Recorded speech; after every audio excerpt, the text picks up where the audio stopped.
that was the process. So I try to do that with every client. Like I send them like literally just a questionnaire and kind of hop on a call with them and see where their head's at. Because, you know, some artists like don't see fashion as like, you know, an important or like main thing. Yeah. For me, like, of course, I'm biased. I'm a stylist, but like I think it's like very important because it's your image, right? Yeah. And it's not just about your music. So yeah.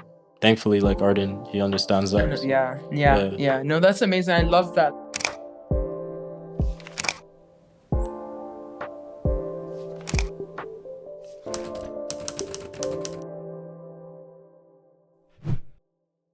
Hi, everyone, and welcome back to Sunday Refocus. I am your host, Nifemi Ashani, and this is a Style by Nif production. Today, I'm so excited to welcome Josue Ngimbi. Josue is a dynamic 24-year-old fashion designer, stylist, and director based here in Edmonton.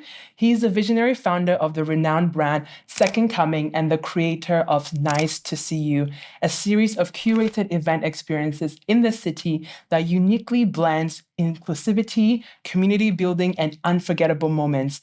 Today, Josue joins us to share his phenomenal journey into the fashion industry and how it is shaping his identity and purpose. Josue, how are you doing today? Amazing. You look amazing too. Thank you. Thank you. I had to stuff, you know. Yes. Could you describe your style with us in 3 words? 3 words. I think I would say for sure experimental, authentic, and then comfy. Either comfy or calm, you know? Yeah. Comfy or calm, one of the two. Yeah. I'm always just like chilling. I love that. Yeah. I like that with the do-rag, and I know you always like incorporate like scarves at times. Always. That's my thing. That's definitely my thing. That's like my specialty. I like that. I like that. That's really dope. What would you say that the message of your style is speaking to the world? What do you say it's conveying to the world? I would say, just literally wear what you want to wear. Be comfortable. Make sure you know that like your style is like the first thing people see, and that's like, you know, it's an expression of who you are before you even like speak to that person or speak to whoever, right? Yeah. So, I like that. I know that you started your brand Second Coming in high school, right? Yeah. With friends. How would you like 16 at this time, or? I was like, man, I think grade 10 going into grade 11. Yeah, so like second semester of like grade 10, right? So like 15, 16, I think. Yeah, wow. Yeah. I love that. You know, while most people were worried about popularity and everything like that, Mans was focused on his business. Of course, you know? Yeah. I love that you started locked in. Right, so locked in. I love that you started so early and you were able to, create something for yourself that I feel like a lot of high school people like kind of missed out on. It's like, what value can I create while I'm here in school, right? So can you tell us about the moment or inspiration that led you to start your fashion brand Second Coming? That's a good question. I think it just had to do with like me trying to find like an outlet really to like, you know, speak my truth. Like at least I felt like, you know, I had maybe gone through like a very specific journey that I could like share with others and others could relate to as well. So I had to figure out like, hey, what did I want to do? Would that be music? I'm not a musician. I can't, I can't sing, I can't rap. But like I always loved like clothing and everything. So I was like, I looked up to other designers who are kind of doing the same thing, and like sharing their message through like clothing and like fashion as well. So that's something I wanted to do. Wow.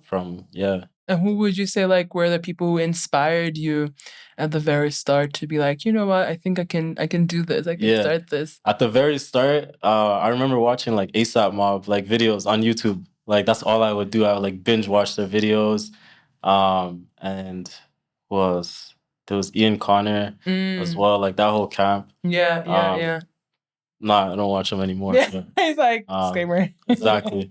But him, and I would say that's where it all started. And then from there, like, you know, I kind of just found out about other designers and other people who were in that lane as well. Yeah. And just, it went from there. I love that. That's really amazing. How did you, go about designing your first collection? And what was like the creative process like for you?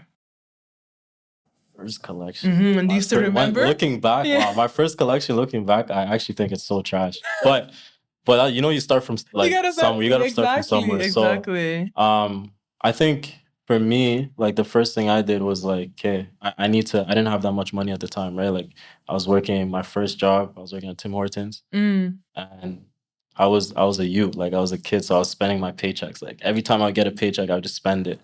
But obviously in like the fashion industry, it's one of the most expensive industries. Mm-hmm. So I was like, okay, like I don't have right now like $1,000 to put towards, you know, a collection or whatever. So I just started small with like hats. It's the first thing I started. I had like $70, and then I ordered like bulk hats, and I went to an embroidery shop like down the street, like across the street from my school. Oh, wow. Yeah, and I just, you know, I had the logo made myself. Like I wrote it or I drew it on like a receipt, like during my shift at work. Oh, wow. I love And that. then I just took it to the embroidery shop. I was like, this is what I want. Yeah. She hooked it up. And what school did you go to? What high I went to school? O'Leary. Okay, Yeah. a Larry guy. I'm Okay. O'Leary.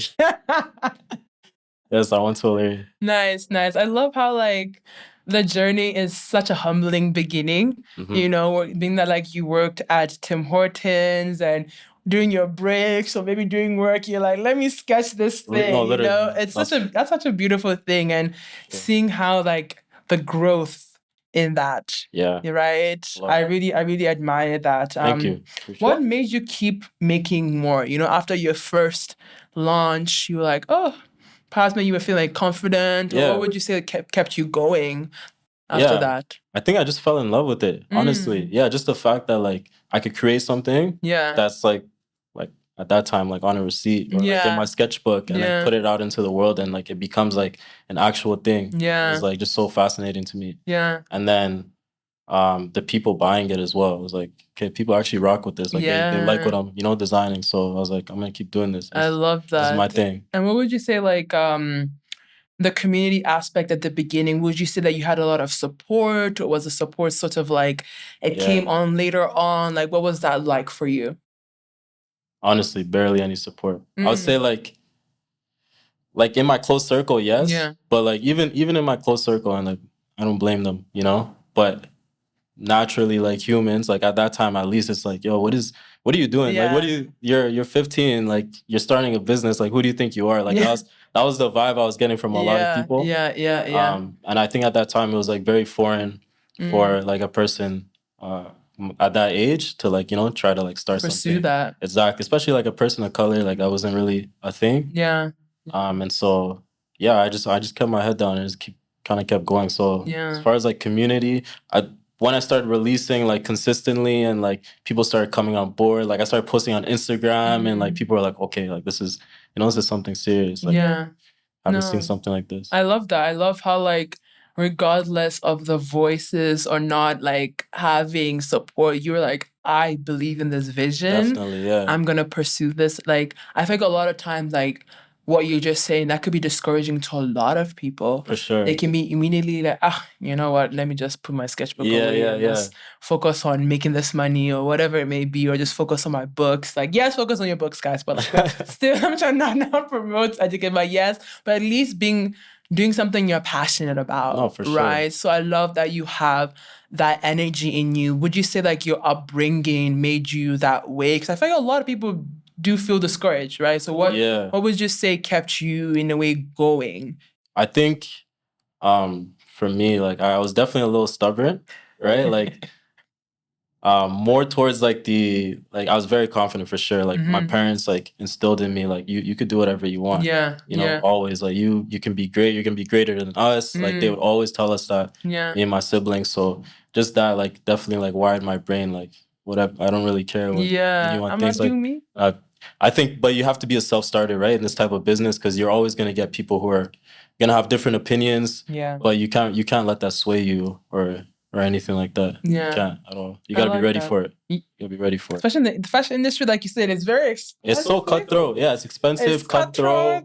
It's like you just really gotta work on your craft, put your head down, and you just keep going, keep pushing. I love that. I love how like at such a young age you already have like that go-getter mentality and that confidence at such a young age. Well, where shout out like to my parents. you know what I mean? Because I feel like a lot of us like we don't get there until I feel like university is where you're shaking. You start pushing, and you're like, okay, let me actually figure it out myself. Like who am I? Like all these kind of questions. But I love that you had that early on, and shout out to your parents. Yes. For, you know, training you well, which is amazing. What would you say were some of the initial challenges you faced when like launching Second Coming, and how were you able to overcome them? Or even the process of like running the brand in general too. Initial challenges. There definitely were couple challenges. I would say like just like funding as well, right? Like again, like being that young, Yeah. it's like Yeah. I knew what I had to do, but like you see your other friends like, doing certain things. They're going to like parties or like they're going to like the mall and like you want to spend money too, you want to go hang out with them. So for me, I think it was like just staying disciplined and just being like, yeah, I gotta like take these funds and like reinvest them into the brand instead of like using them for myself. Yeah.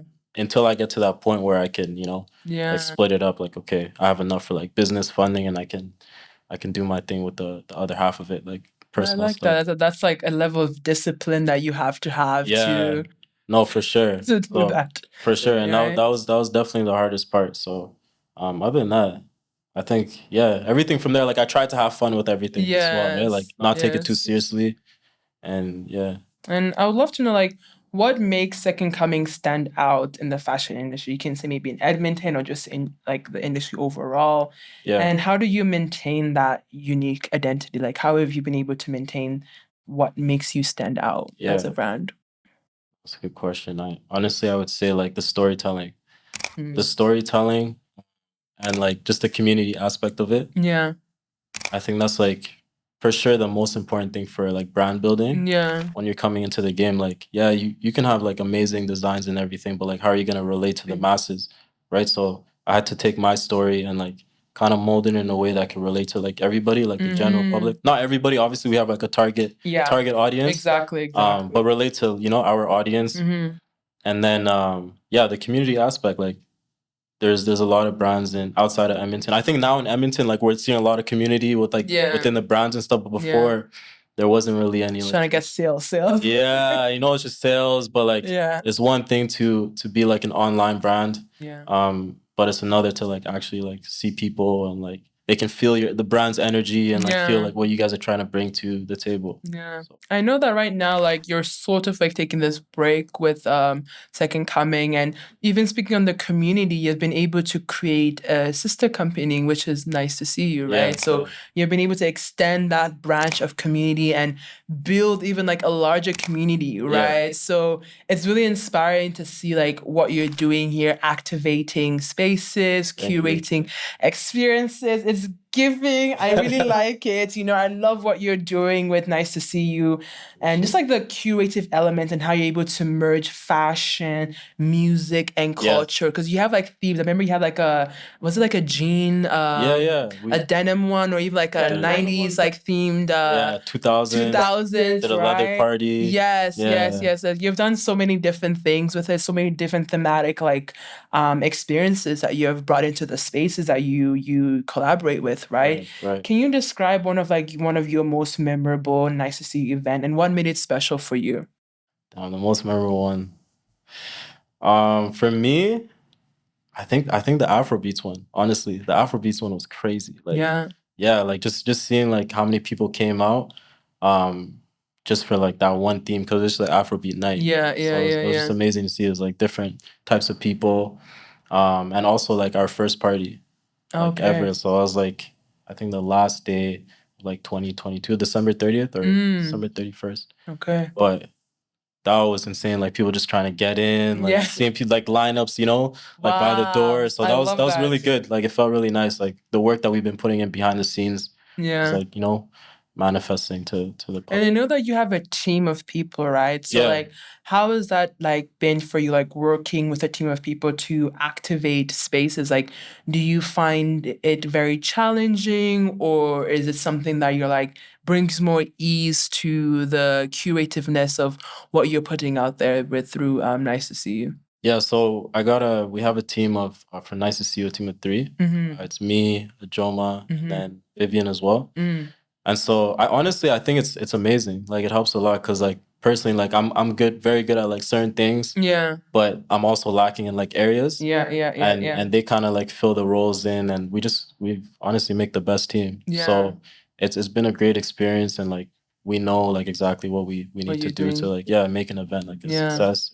Try to. I love that. And then with the spaces that you use it, like that you use for your event, is that something where how do you go about like finding those spaces or securing those spaces for like events? That's something that's very hard to do, or it's like it comes pretty easy for you?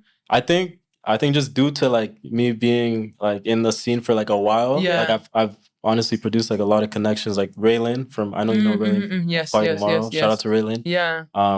And like for me, like I see him as like he's one of the OGs, right? Like Yes. in the next generation. So Yeah.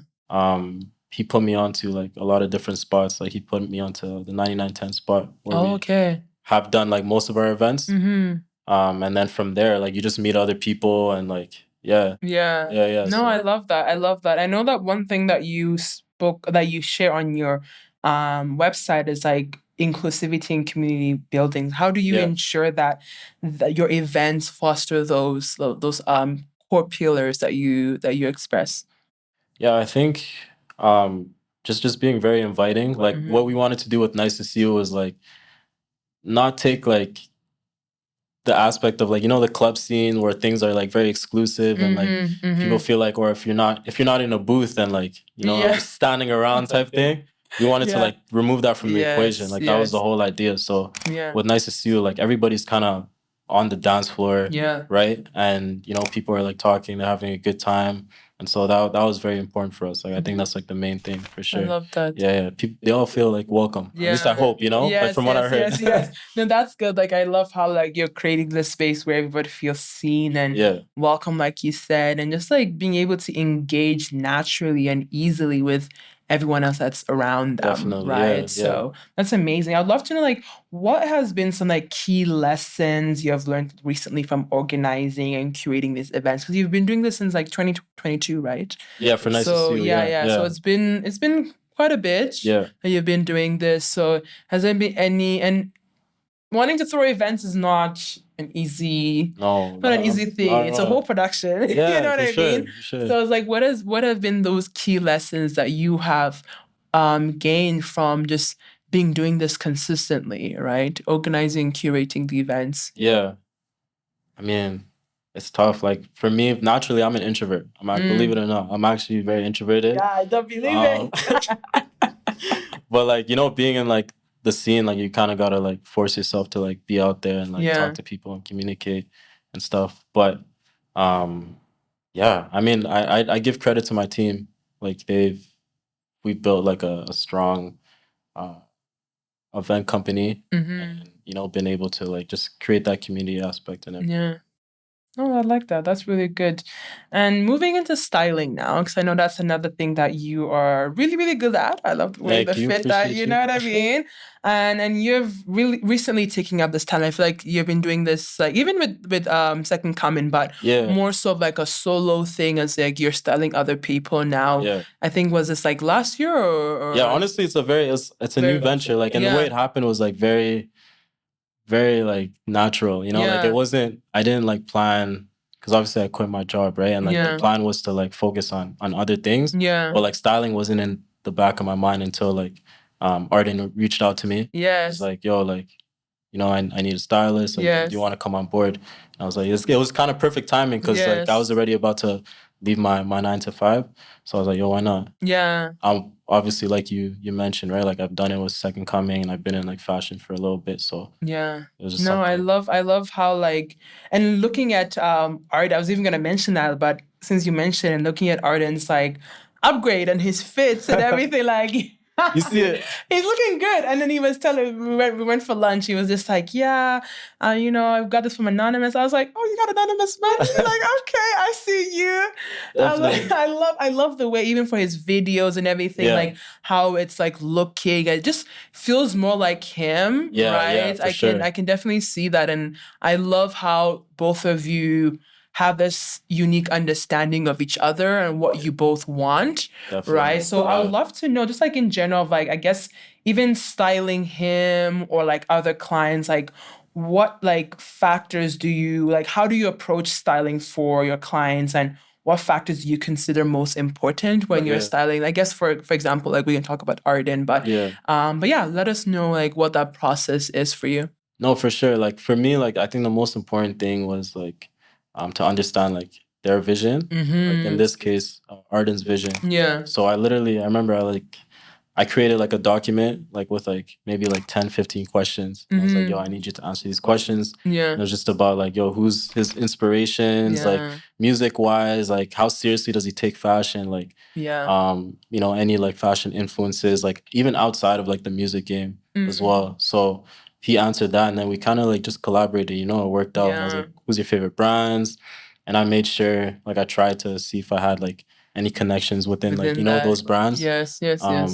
And yeah, that was the process. So I try to do that with every client. Like I send them like literally just a questionnaire and kind of hop on a call with them and see where their head's at. Because, you know, some artists like don't see fashion as like, you know, an important or like main thing.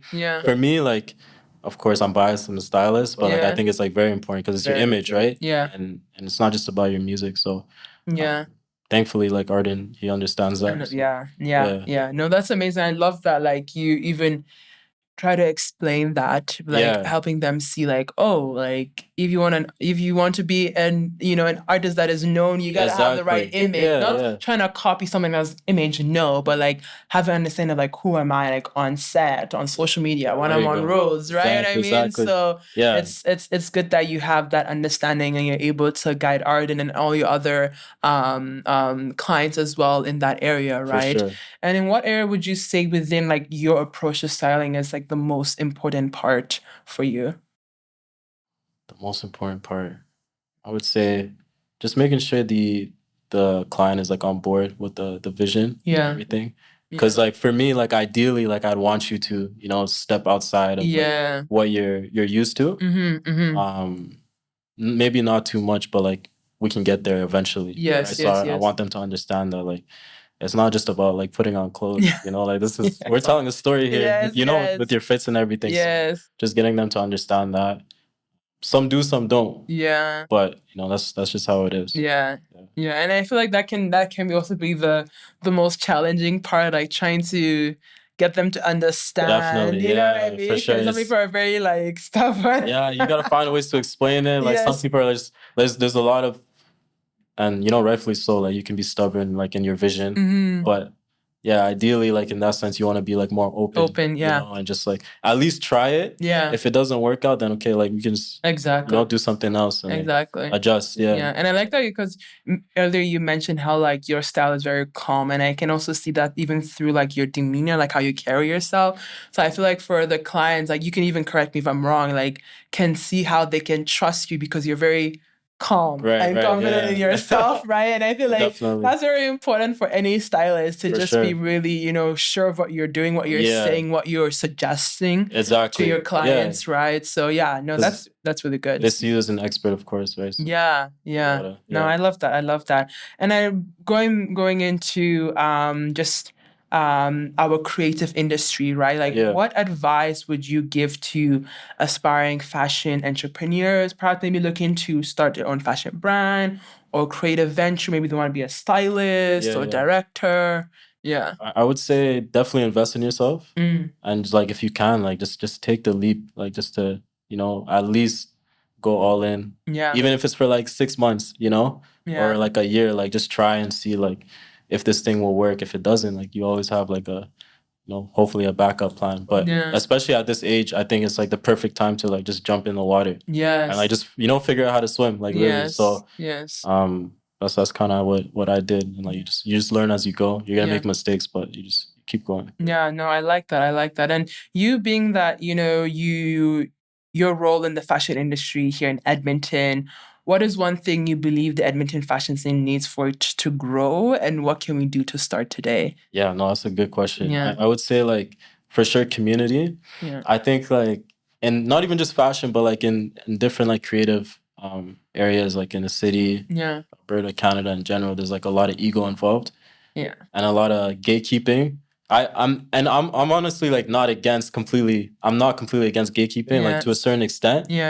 But I think there's like too much of it. Like, you know, you should be telling people, like if people ask you for advice, like you should let them know, like, yo, this is what you need to do, point them in the right direction. And just like, I mean, build that community, right? Like we need more of like a community and infrastructure. You're honestly doing that, right? Like you're pioneering it right now as well. And I appreciate that. I think that's what we need here in Edmonton. Because like in other places like New York, it's like and the community is crazy. Yeah. Everybody's like supporting one another. They all come up together, not even just in fashion. Like if you go to Atlanta and music, like yes. all these guys that are, doing their thing in music, they've known each other for like 10, 15 years, all coming up together, supporting each other. And that's what we really need here. There's so much talent in Edmonton. Yes, there is. There is. So for me, like I think Edmonton is like easily like top 2 cities in Canada for like creative. Right now. I agree. Like there's a lot of creative that's brewing, and I feel like you said, like I feel like the main thing is bringing people together. Yeah. Right, because we're so like fragmented and spaced out. Like it's amazing that through the events that this is happening, but like even having more experimental ways of just coming to just sit and just chat. And you know what I mean? Literally. Right, and just talk about certain things. But I really love that idea of like that community aspect. They're not gatekeeping. Exactly. For real. There's a lot of it. There's a lot of that. But now going to our final question, what would you say is next for you, for Nice to See You, for Second Coming, if you want to share? Like, do you have any future projects or goals that is coming up? Yeah, honestly, I think, well, for Nice to See You, we're throwing a lot of events. I think we were talking about it like before, right? Yes. But we're trying to like dive into other like types of events. Like we did like a comedy show. Yes. We're gonna be doing that like probably something like that like monthly. Okay. And then we're gonna start doing like other stuff, like have panelists coming for like networking events, stuff like that. Just bringing like creatives together. And then for styling, like I have a couple clients coming up, which is nice. And for Second Coming, we're dropping this year. So it's been a while. Y'all hear that? They're dropping. It's been a while, but I'm super excited. Like we've been working behind the scenes for, like you said, right? Like 2 years, just trying to figure out like our direction, where we want to go with the brand and everything. So no, I love that. I'm excited. I'm so happy that we got to hear that here. For real, yeah. That's exciting. I feel like it's been a very long time. So but thank you so much, Josue, for sharing your insights and experiences with us. Well, before we conclude, could you please let our audience know where they can further connect with you and the pages for your businesses as well? For sure. You can find me Josue2C on Instagram. So JOSUE 2 and then a C. And then we got Second Coming CA, which is all in my bio as well. And then Nice to See You on Instagram too. So, awesome. Thank you so much. That was amazing. That was amazing. Thank you. Appreciate it. Big thank you to our audience for your time and active participation. And for all those who want to revisit this episode, you can definitely check it out on our website and social media, as well as the resources that Josue is going to be sharing with us. You can definitely check that out in building your own brand and your own, essence of who you are in the creative industry. And also thank you to our studio sponsor, Strong Coffee Marketing, and our set design sponsor, Fine Edmonton, for your support. We wouldn't be able to do this without you. And thank you, everyone. Have a wonderful day. Bye. Thank you. Thank you for tuning into Sunday Refocus, where we embark on a journey of empowerment and growth for emerging creatives in the fashion industry. I hope you enjoyed today's episode. If you've been inspired by the stories and advice shared by today's guest feature, please don't forget to like this, subscribe to our podcast channel, follow us on Instagram, and share this with your fellow creative friends.